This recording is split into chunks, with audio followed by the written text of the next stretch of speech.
Good morning, students. In the previous video, we have discussed that transparent objects allow light to pass through them.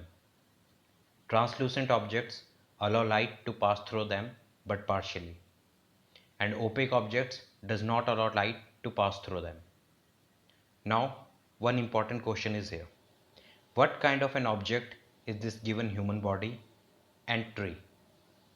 Are we able to see through them? Definitely not, because these are opaque objects. So when light obstructed by an opaque object, a shadow is formed. Now, what exactly are shadows? And what happens when light is obstructed by an opaque object? Students, look at these pictures. In both cases, light is blocked by these opaque objects. And यहाँ पे आपको एक dark patches दिखाई दे रहे हैं. These dark patches are called shadows. So basically, shadows are formed when opaque objects come in the path of light. Next, how a shadow is formed and what is required for the formation of shadow. Student, see this picture. Many amongst you must have played this game with your friend by torchlight or some lighting materials.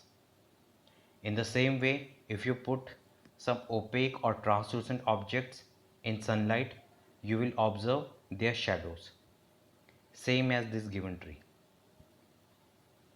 Now अगर आप इन shadows पर light pass करोगे तो क्या आपको अभी भी shadow दिखाई देगी? No, and this is just because of light. So overall, what is required in all these pictures for the formation of shadow?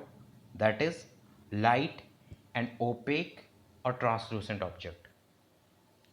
Now we see a lot of interesting shadows which have been formed with our hand. Look at this picture. In fact, a lot of people know this art of making animals with their hand. Even you must have tried this game at your home. As you can see, we can make birds and animals shadow by our hand. And this is just because of light. The direction of light decides the shape and size of the shadow. In this picture, the shape and size of these animals is totally based on light and totally based on the directions and distance of the light. And this activity is the best example for that.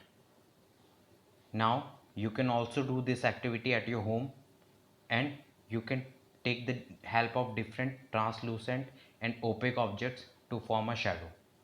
So this activity is your homework. In next video we will talk about a pinhole camera.